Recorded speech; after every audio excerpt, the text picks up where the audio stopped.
Aspetta, adesso Ila ci insegnerà come fare un video tutorial.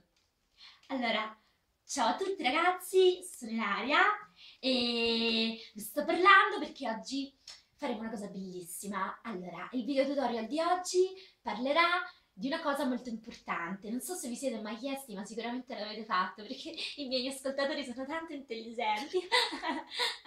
Come si fa a fare un video tutorial? C'è il tutorial sul video tutorial, cioè geniale ragazzi.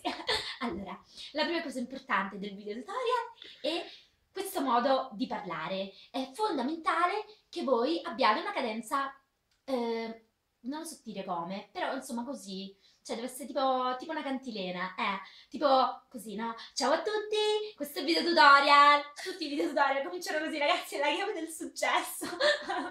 Allora, poi l'altra cosa è che dovete cercare di essere un personaggio molto simpatico, cioè lo spettatore deve capire subito che siete simpatici, perché dovete proprio far tagliare la gente. Allora te la puoi buttare così, no? Puoi essere, no? Per esempio, se un video sulla moda e devi essere così, deve essere fashion, è importante.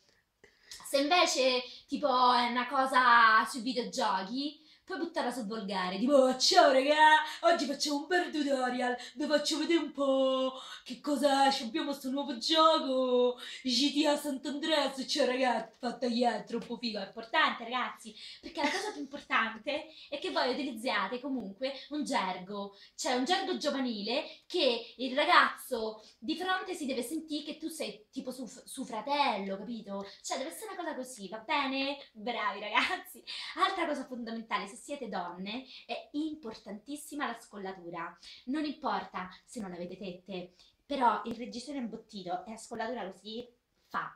Ragazzi, fa. Cioè, assolutamente. Cioè, la telecamera deve essere puntata sulla testa. E fa un sacco, vedremo quanti ascolti, ragazzi. Beh, ragazzi, ora vi devo proprio salutare, perché mi devo andare a coprire sto brufolo enorme, perché stasera c'è l'ave di Vampire ed è fondamentale. Ciao, ragazzi, ciao!